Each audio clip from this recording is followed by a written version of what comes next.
Hello, welcome to our Wandering Travelers channel. Continuing with our series of hidden gems of Ontario. Today we are visiting Merrickville, and it's about an hour southwest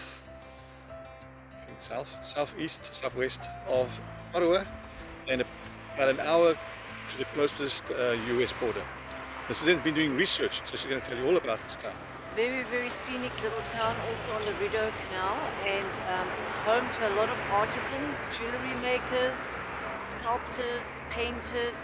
It's kind of got a very eclectic and vibey type of an atmosphere. Cute little restaurants in the main strip, so we're going to explore. Okay, let's do this, Mrs. N.